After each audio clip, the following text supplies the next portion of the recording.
Okay, ஷோக்குள்ள போயிடலாம். Varun, whistle அடிக்க தெரியுமா? அடிச்சு பாப்போமா? ரொம்ப ஹாப்பியா ரொம்ப சத்தமா ஒரு விசில போடுவோமா? யாருக்காக இந்த விசில் அப்படின்னா, நம்ம தமிழ்நாட்டை சேர்ந்த குகேஷ் உலக செஸ் சாம்பியன் போட்டியில வென்றிருக்காரு. இப்ப உலக செஸ் வேர்ல்டுக்கு ஒரே ஒரு ராஜானா அது நம்ம குகேஷ் தான். ஆமா, அவர் சதுரங்க வேட்டையாடி அங்க சீன வீரர் டிங் லிரேனை தோக்கடிச்சிருக்காரு. ஆமா, மொத்தம் 14 சுற்று நடந்திருக்கு. முதல் சுற்றுல டிங் ஜெயிக்க, அடுத்த சுற்று டிரா ஆக, 3வது சுற்று குகேஷ் ஜெயிக்க, அடுத்த 7 சுற்றுமே டிராலையும் முடிஞ்சிருக்கு. 16வது சுற்றுல குகேஷ் ஜெயிச்சிருக்காரு. 12வது சுற்றுல டிங் லிரேன் ஜெயிச்சிருக்காரு. 13வது சுற்று திரும்பவும் டிரா 6.5 6.5ல கடைசியில ஃபைனல் மேட்ச் 14வது சுற்று போயிருக்கு. 14வது சுற்றுல வென்றிருக்காரு நம்ம குகேஷ். உண்மையாலுமே அவர் அந்த நிகழ்ச்சியில அவரே கண்ணெல்லாம் கலங்கி இருந்தது. அதோட அவங்க அப்பா கட்டி பிடிக்கலாம் பார்க்கறப்ப நமக்கே ரொம்ப நிகழ்ச்சியா ஒரு மாதிரி சந்தோஷமா இருந்தது. ஆமா, புல்லரிக்குது. அதுல என்ன அப்படின்னா, அவருக்கு அந்த டிங் லிரேன் தொடர்ச்சியா உலக சாம்பியன், இப்பவும் அவர் தான் உலக சாம்பியனா இருந்தாரு. அதை அவரை வீழ்த்தி இன்னைக்கு குகேஷ் சாம்பியனா மாறி இருக்காரு. குகேஷுக்கு வயது 18, டிங் லிரேனுக்கு 32 வயசாகுது. அவரு குகேஷ் பேசும்போது என்ன சொல்லியிருந்தாருன்னா, அவரு டிங் எவ்வளவு ஒரு பெரிய சாம்பியன்கிறது இன்னைக்கு அவரோட விளையாடும் போதுதான் தெரிஞ்சது. அவரோட தோல்விக்காக நான் வருத்தப்படுறேன் அப்படிங்கிற மாதிரியும் சொல்லியிருந்தாரு. 7 வயசுல இருந்து நான் செஸ் விளையாட ஆரம்பிச்சப்பயே இந்த உலக செஸ் சாம்பியன்கிறது என்னோட கனவு, அதை இன்னைக்கு நெருங்கிட்டேன், அடைஞ்சிட்டேன் அப்படிங்கிறதையும் சொல்லியிருந்தாரு.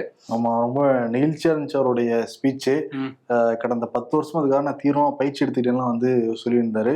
முக்கியமாக நம்ம தமிழ்நாட்டை சேர்ந்த விஸ்வநாதன் ஆனந்த், அவர் உலக செஸ் சாம்பியன் 5 முறை வச்சிருந்தாரு. 2013 ஆடுறப்போ தோல்வி அடைஞ்சாரு. அப்போ குகேஷ் தூரத்துல இருந்து பாத்துக்கிட்டு இருந்தாரு அந்த மேட்சை. நம்ம திருப்பி இந்தியாவுக்கு இந்த பட்டத்தை வாங்கிட்டு வரணும்னு நினைச்சாராம் அவரு. இப்போ உண்மையாலுமே அந்த கனவு அடைஞ்சிருக்காரு. எவ்வளவு பாராட்டினாலுமே தகுந்தான் அது. ஏன்னா நம்ம 2022 தமிழ்நாட்டுல அந்த செஸ் போட்டிலாம் நடத்தணும், செஸ் ஒலிம்பியாட்லாம் நடத்தணும். இங்க என்ன நிறைய கிராண்ட் மாஸ்டர்ஸ் எல்லாம் இருக்காங்க. அதுவும் தமிழ்நாட்டுக்கு ஒரு மிகப்பெரிய பெருமை அல்லவா, அது இந்தியாவுக்கே பெரிய பெருமை தான். பிரதமர் மோடி வாழ்த்து சொல்லியிருந்தாங்க, ஜனாதிபதி திரௌபதி முர்மு வாழ்த்து சொல்லியிருந்தாங்க, இந்தியாவில் இருக்கிற எல்லா தலைவரும் வாழ்த்து சொன்னாங்க. தமிழ்நாட்டை சேர்ந்த முதலமைச்சர் மு க ஸ்டாலின், விளையாட்டுத்துறை அமைச்சர் உதயநிதி ஸ்டாலின், எதிர்க்கட்சி தலைவர் எடப்பாடி பழனிசாமி, ஓ பன்னீர்செல்வம், ஜி.கே. வாசன், அன்புமணி ராமதாசன், பெரிய லிஸ்ட் போடலாம். எல்லாருமே வாழ்த்து. இன்னும் எவ்வளவு போராட்டம் சொல்ல வருது. ஆமா, அப்படியான ஒரு வெற்றி, உலக சாம்பியனா மாறி இருக்காரு. இதுல இன்னொரு விஷயம் என்னன்னா, எல்லா தலைவர்களும் வாழ்த்துனாங்க. முதலமைச்சர் வாழ்த்தும் போது இது இந்தியாவுக்கே பெருமை அப்படிங்கிற மாதிரி தான் வாழ்த்தியிருந்தாரு. இதுல சந்திரபாபு நாயுடுவும் பவன் கல்யாணும் ஒரு சம்பவம் பண்ணியிருக்காங்க. தெலுங்கு பாய் அப்படிங்கிறது அவரோட அந்த ட்வீட்ல சந்திரபாபு நாயுடு போட, இவர் பவன் கல்யாண் தெலுங்கு குடும்பத்தை சேர்ந்தவர்லாம் போட்டு இது பண்ணியிருந்தாங்க. அது சோசியல் மீடியால மிகப்பெரிய ஒரு சர்ச்சையா மாதிரி 2 பேருக்கும் எதிரான பதிவுகள் நிறைய இருந்தது. அதுலயும் குறிப்பா நீங்க என்ன பண்ணீங்க, இவ்வளவு நாள் எதுவுமே பண்ணாம டக்குன்னு இதெல்லாம் சொல்றீங்க, இதெல்லாம் தேவையற்றதும் கூட, ஏன் அந்த மாதிரி சொல்லி காட்டணும் அப்படின்லாம் சொல்லியிருந்தாங்க. இதுல குகேஷுமே என்ன சொல்லியிருந்தாருன்னா, தமிழ்நாடு அரசு தான் எனக்கு நிறைய செலவு பண்ணி உதவி பண்ணியிருந்தாங்க, அதனால வெற்றி சாத்தியமாயிருக்குங்கிறதும் நமக்கு தெரிஞ்சுக்க முடியுது. முதலமைச்சர் மு க ஸ்டாலின் இப்ப 5 கோடி ரூபாய் அறிவிச்சிருக்காரு. அந்த உலக செஸ் சாம்பியன் போட்டியில வெற்றி பெற்றதுனால 11 கோடி ரூபாயும் வென்றிருக்காரு நம்ம குகேஷ். சந்தோஷமா இருக்கு. ஆக்சுவலி நம்ம டாப் 10 நம்பிக்கை விருது போன வருஷம் நம்ம கொடுத்துருந்தோம், குகேஷ்க்கு வந்திருந்தாரு. நம்ம கூட எல்லாம் பேச வாய்ப்பெல்லாம் கிடைச்சது நமக்கு. இன்னும் நிறைய பேர் இன்ஸ்பயர் ஆவாங்க குகேஷை பார்த்து. ஆமா, தொடர்ந்து அந்த செஸ் சாம்பியன்ஷிப் அவர்கிட்ட இருக்கிறதுக்கு வாழ்த்துக்களை சொல்லிக்கலாம். தமிழ்நாடு முழுக்க பரவலான மழை தான். நேற்று சென்னையிலுமே நல்ல மழை பெஞ்சிருந்தது. அதே மாதிரி தென் மாவட்டங்கள்லயும் நல்ல மழை பெஞ்சுக்கிட்டு இருக்கு. குறிப்பா நெல்லையில வெள்ளமே சூழ்ந்திருக்காங்க. தூத்துக்குடியிலும் கனமழைலாம் சொல்றாங்க. மதுரையிலயும் நல்ல மழைன்னு சொல்றாங்க. அடுத்து திருப்பி வேற இன்னொரு குறைந்த அழுத்த காற்று தாழ்வு பகுதி உருவாக போகுதுன்னு வேற சொல்றாங்க. அதுவும் தென் மாவட்டங்களை தான் பாதிக்கும்னு சொல்லியிருக்காங்க. அடுத்த 48 மணி நேரத்துல அது உருவாகும் அப்படின்னு சொல்லியிருக்காங்க. நீங்க சொன்ன மாதிரி நெல்லையில அந்த பேருந்து நிலையத்தை ஒட்டின எல்லா கடைகளுக்குள்ளேயும் தண்ணி போயிருக்கு. போன டிசம்பர்ல பார்த்தோம், அந்த மழையிலையும் அங்கதான் பெரிய பாதிப்பு. இப்ப திரும்பியும் 1 வருஷம் கூட ஆகல, திரும்பியும் ஒரு பாதிப்பை அந்த பகுதி மக்கள் சந்திச்சிருக்காங்க. அதே மாதிரி தென்காசி, தூத்துக்குடி எல்லா இடத்துலையும் வெள்ளம், பல இடங்கள்லையும் வெள்ளம் வந்திருக்கு. அதே மாதிரி கடலூர்ல வீராணம் ஏரி திறந்ததுனால நிறைய விவசாய நிலங்களும் பயிர்களும் அடிச்சுட்டு போயிருக்கு. வெள்ளம் சூழ்ந்திருக்கு அங்கேயுமே. விழுப்புரத்துலேயும் நல்ல மழை. இதுல மதுரையில பார்க்கும்போது அந்த ஆனைமலை, மதுரை அவுட்டர்ல நம்ம பார்த்துருப்போம், அதுலலாம் தண்ணி ஒரு சின்ன அருவி மாதிரி அங்க வழிகிற காட்சிகள்லாம் இருக்கு. ஸோ மழை ஒரு பயங்கரமா தான் எல்லா இடத்துலயும் பேஞ்சிட்டு இருக்கு. டிசம்பர் 18 ஒரு 12 மாவட்டங்களுக்கு கனமழை பெய்யும் அப்படின்னு சொல்லியிருக்காங்க. முதலமைச்சர் மு.க.ஸ்டாலின் எவ்வளவு மழை வந்தாலும் தமிழ்நாடு அரசு அதை தாங்கும், நாங்கள் நடவடிக்கை எடுத்துட்டு தான் இருக்கோம்லாம் சொல்றாங்க. இன்னைக்கும் கூட வந்து ரெட் அலர்ட் எல்லாம் கொடுத்துருக்காங்க திருநெல்வேலி போன்ற பகுதிகளில். ஆமா, இதுல இன்னொரு விஷயம் என்னன்னா, நேற்று திண்டுக்கல்லையுமே நல்ல மழை பெஞ்சிட்டு இருந்தது. இதுல ஒரு தனியார் மருத்துவமனை சிட்டி ஹாஸ்பிட்டல் அப்படிங்கிற எலும்பு முறிவு மருத்துவமனைக்கு, அது வந்து திருச்சி ரோட்ல இருக்குது, அங்க வந்து ஒரு தீ விபத்து ஏற்பட்டிருக்கு. ஐசியூல மின்கசிவு ஏற்பட்டதுனால தான் இந்த தீ விபத்து அப்படின்னு சொல்றாங்க. இந்த தீ விபத்துல ஒரு சிறுவன் உட்பட 6 பேர் வந்து பரிதாபமா உயிரிழந்திருக்காங்க. அங்க இருந்த மற்ற 28 பேரை வந்து அப்படியே திண்டுக்கல் அரசு மருத்துவமனைக்கு மாத்திருக்காங்க. ஸோ இதை வந்து விசாரிச்சுட்டு இருக்காங்க, எப்படி தீ பரவுச்சு என்னங்கிறது. ஏன்னா ஃபயர் சேஃப்டி அப்படிங்கிறது ரொம்ப முக்கியம். அதை சரியா அந்த மருத்துவமனை பண்ணியிருந்தாங்களா இல்லையாங்கிறதெல்லாம் அந்த விசாரணைக்கு அப்புறம் தான் தெரிய வரும். நம்ம நெருப்பு பிடிச்சோடனே நிறைய பேர் லிஃப்ட்ல இப்போ முயன்றிருக்காங்க, நடக்க முடியாதவங்கனால. லிஃப்ட்ல போய் சில பேர் மாட்டிக்கிட்டு அந்த மின்கசிவுனால இறந்து போயிட்டு தான் வந்து சொல்றாங்க. விசாரணையில தான் எப்படி இந்த மின்கசிவு ஏற்பட்டுச்சு அப்படிங்கிறது தெரிய வரும். இது ஒரு அலாட்டா எடுத்துக்கிட்டு தமிழ்நாடு அரசு எல்லா தனியார் மருத்துவமனையிலையும் சேஃப்டி ப்ரிகாஷன்ஸ் எப்படி இருக்குங்கிறத நிச்சயம் வந்து டபுள் செக் பண்ணிக்கிறது ரொம்ப ரொம்ப நல்லது.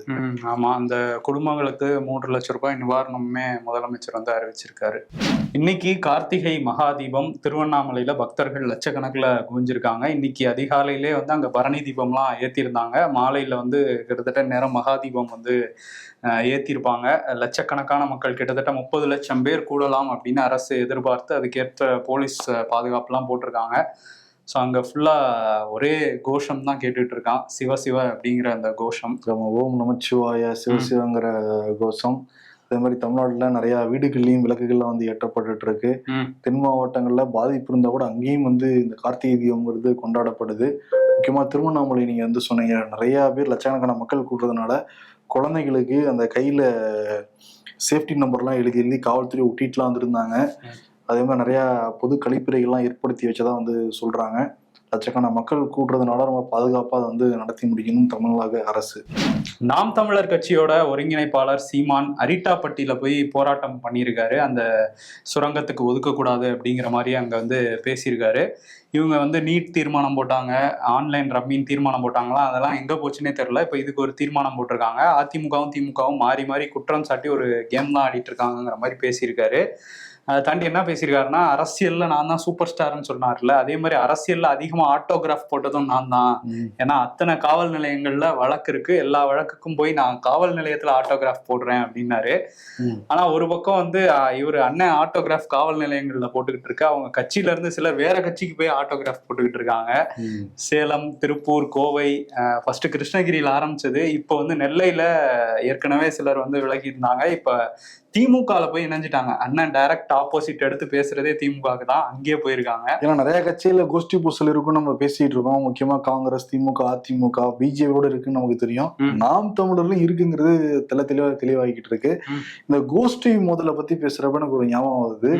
மாலிக் கபூர் மதுரையில படையெடுத்து வந்தப்ப மாரவர்மன் குலசேகர பாண்டியனுடைய 2 மகன்கள் சுந்தரபாண்டியன், வீரபாண்டியன் 2 பேருக்கும் நடுவுல நடந்த அந்த கோஷ்டி பூசலால மாலிக் கபூர் ஈஸியா ஜெயிச்சுட்டு டெல்லி சுல்தானுக்கு 600 யானைகள் 20,000 குதிரைகளை பரிசு எடுத்துட்டு போனாராங்க.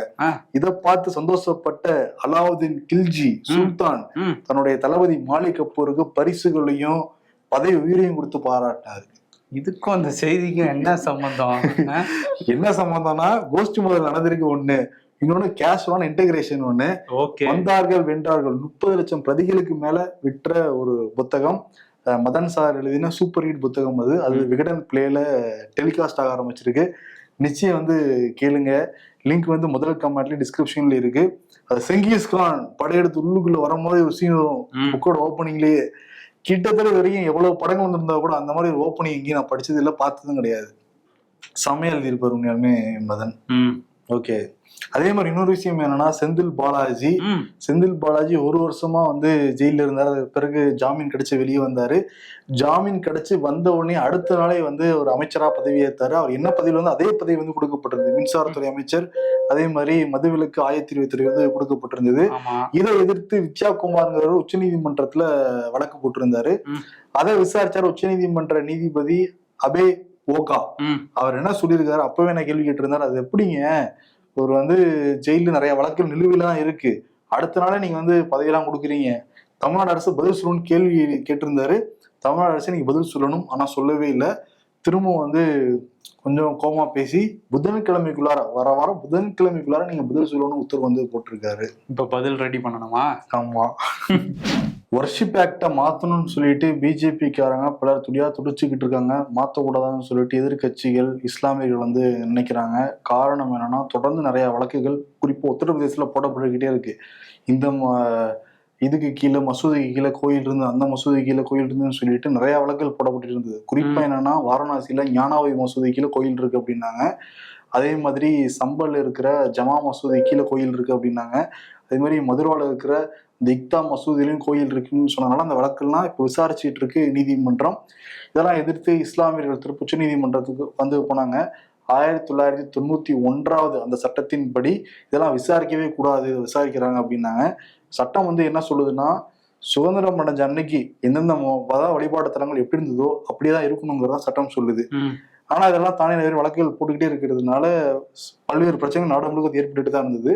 இப்போ உச்ச நீதிமன்ற தலைமை நீதிபதி சஞ்சீவ் கண்ணா உள்ளிட்ட அமர்வு என்ன சொல்லியிருக்காங்கன்னா, இனிமேட்டு எந்த நீதிமன்றமும் மசூதி குறித்தோ தர்கா குறித்தோ அந்த ஆய்வு நடத்தணும்னா அதுக்கு எந்த விதமான உத்தரவு வந்து போடக்கூடாதுங்கிறத சொல்லிட்டு அடுத்த 4 வாரத்துக்குள்ளார மத்திய அரசு பதில் சொல்லணுங்கிறதையும் குறிப்பிட்டிருக்காங்க.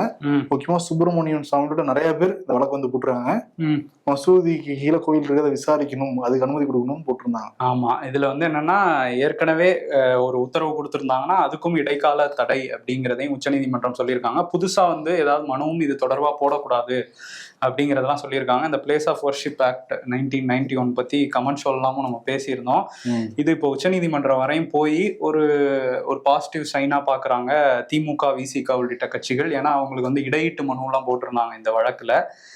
இப்ப 4 வாரத்துக்குள்ள மத்திய அரசு என்ன பதில் சொல்ல போறாங்க, அதுல இறுதி தீர்ப்பு எப்படி இருக்க போகுதுங்கிறதெல்லாம் பார்க்கணும். இல்ல, ஒட்டுமொத்த மக்களுக்குமே சாதகமா தான் இருக்கு இந்த அவங்க நீதிபதிகள் இப்போதைக்கு வந்து சொன்னது. காரணம் என்னன்னா, இப்ப இருக்கிற நம்ம வசிச்சுட்டு இருக்க எல்லா இடங்களுமே 100 வருஷத்துக்கு முன்னாடி வேற இடமா தான் இருந்திருக்கும். இப்ப சில இடங்கள் மயானம் இருந்த இடங்கள் கூட இப்ப வந்து மக்கள் வசிக்கிற இடமா இருக்கு.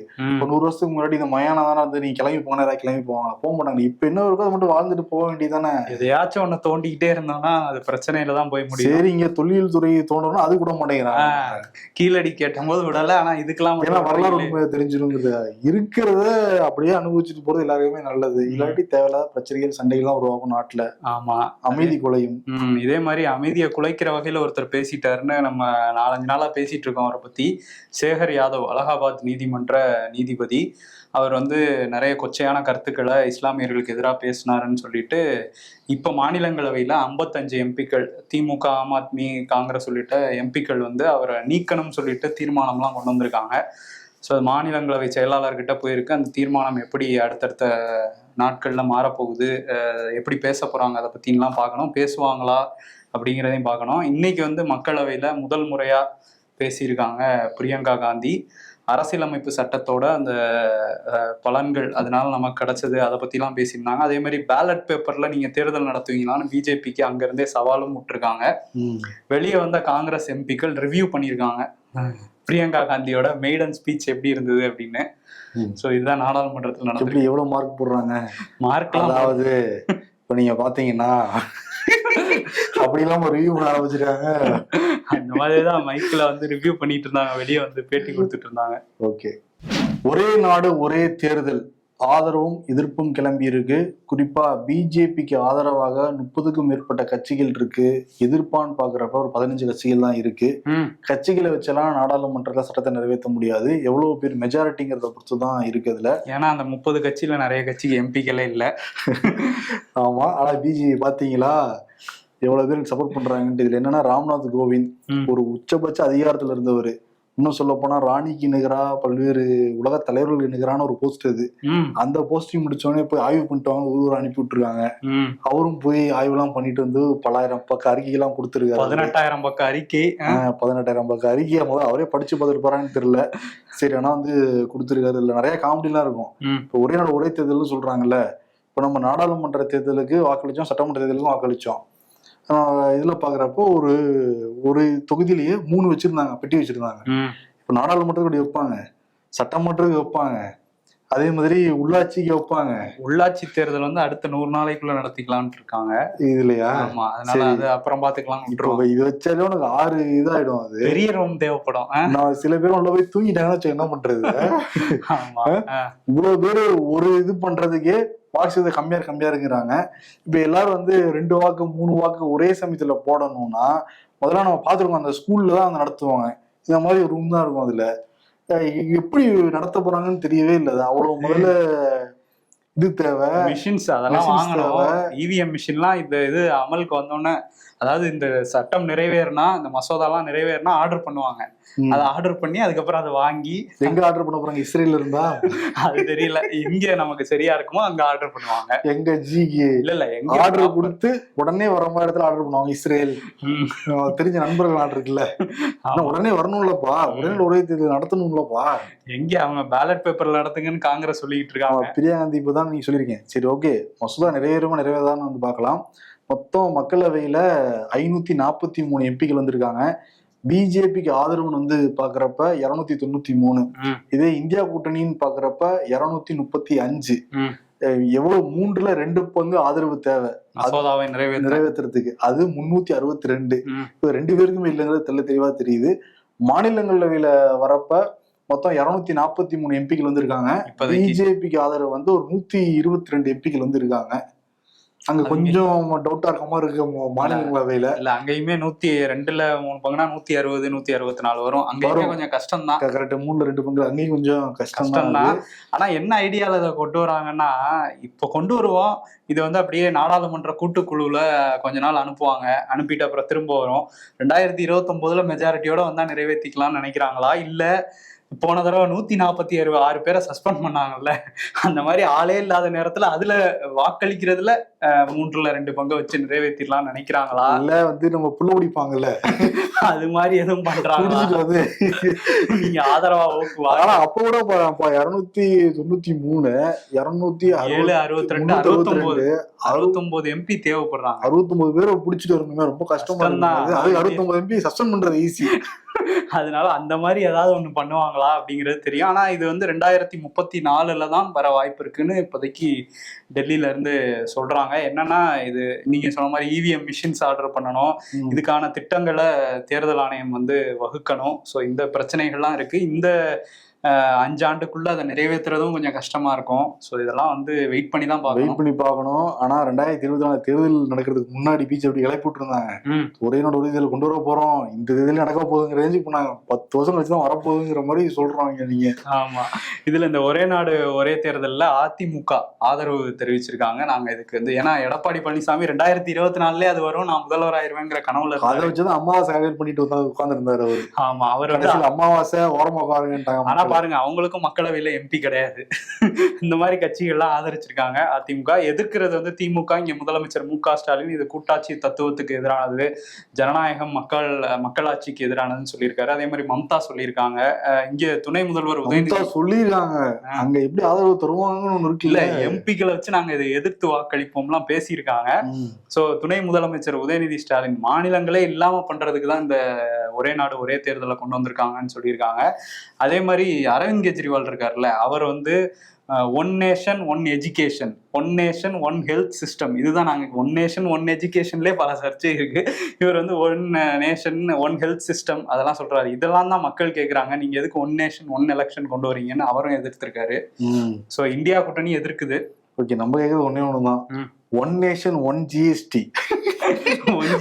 ஒரே 5% வேக ஒவ்வொரு பொருளும் வாங்குறப்ப முடியல.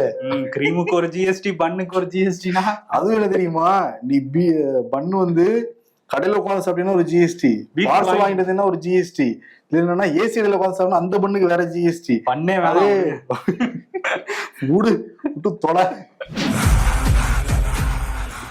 புஷ்பா நியூஸ் எடுக்க போறாராம், தோள்பட்டையை தொங்க விட்டுருக்கோம். இல்ல என்னன்னா, புஷ்பா படத்துல அவர் போய் செம்மரத்தை கடத்துவாரு, என்னென்னமோ ஃப்ராடுத்தனம்லாம் அந்த படத்துக்குள்ள பண்ணுவாருல்ல, அப்பெல்லாம் அரெஸ்ட் ஆகாதவரு இப்போ வந்து அல்லு அர்ஜுனா அரெஸ்ட் பண்ணியிருக்காங்க.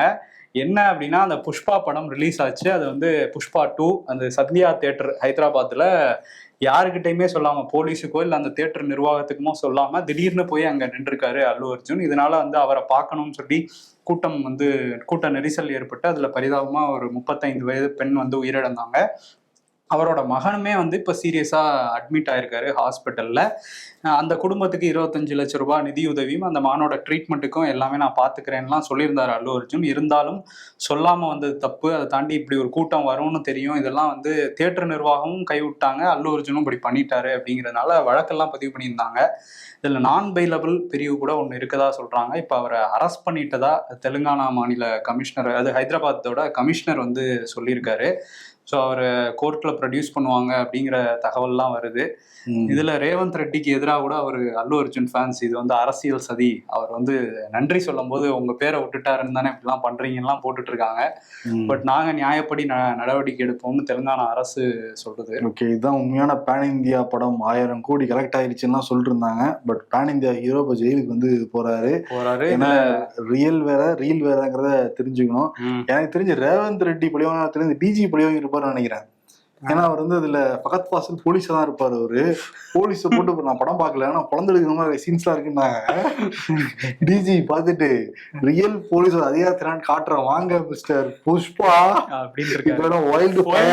வைல்டு ஃபயர்லாம் இல்லைன்னு இப்ப தண்ணி ஊத்தி அணைச்ச மாதிரி ஆயிடுக்கு. ஆனா வந்து அவர் வந்து கோர்ட்ல கேட்டிருக்காரு, இந்த மாதிரி எனக்கு வந்து இதுல இருந்து விடுவிக்கணும் அப்படின்னு சொல்லி கேட்டிருக்காரு. பார்ப்போம். சரி, அவர் தான் ஒரு மாஸ் ஹீரோ அப்படின்னா வரப்ப கூட்டு வரும்னு தெரியுமா இல்லையா? இன்னொன்னு அந்த சஞ்சய் தட்டு ஓனருக்கும் தெரியும்லாம் சொல்றாங்க, வரப்போறது தெரியுங்கிறாங்க. 2 பேரும் சேர்ந்து மறைச்சிருக்காங்க. அந்த ஒரு ஹைப்பை கிரியேட் பண்ணுவாங்கடா கடைசி நேரத்துல, அந்த மாதிரி ஒரு யுக்தியை அதை பயன்படுத்திடுறாங்க. அதனாலதான் கூட்ட நெரிசல் ஏற்பட்டு நிறைய பேர் பாதிப்படைஞ்சா இறந்து போயிருக்காங்கிறாங்க. பட் இந்த மாதிரி தண்டனைலாம் கொடுத்தா மட்டும்தான் அடுத்து வரவங்களுக்கு ஒரு பயம் ஏற்படும். இன்னொன்று வந்து ஹீரோவும் புரிஞ்சுப்பாங்க, இது ரீல் தான், ரியல் லைஃப்ல நம்ம ஜெயிலுக்கு போக வேண்டியதுதான் அப்படிங்கிறதும் தெரியும். அது புஷ்பா வைல்டு ஃபயர்ல போய் ஜெயில போய் ஃபயர் விட வேண்டியதான்.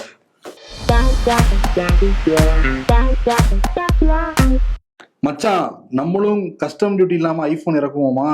பைக்ல போறப்ப கூர்காவை பார்த்து போலீஸ்னு பயந்து அடுத்த சந்தில போற நமக்கு இதெல்லாம் தேவைதானா? இந்த லக்கி பாஸ்கர் படம் அடுத்து பொங்கல் வரப்போது அதை பத்தி பேசிட்டு இருக்காங்க. நிறைய நேர்கள் கேள்வி கேட்டு அதை பத்தி பேசுவாங்கன்னு சொல்ல. அடுத்து 2024 கோயிங் டு எண்ட். விட்றா தம்பி, அடுத்த வருஷம் பாத்துக்கலாம். இப்படிதானே 25 வருஷம் முடிஞ்சு போச்சு.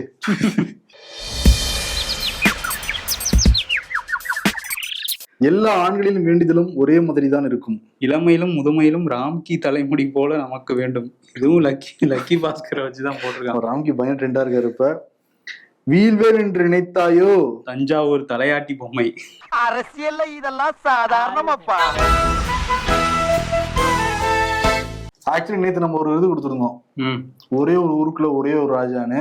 பட் இப்ப செஸ் உலகத்துக்கே ராஜானா குகேஷ் தான். அவர் ஓகே, எல்லாருமே விருது கொடுத்து எல்லாம் பாராட்டிக்கிட்டு இருக்காங்க. இம்பர்ஃபெக்ஷன் அரசியல்வாதிகளுக்கான ஒரு விருது தான்.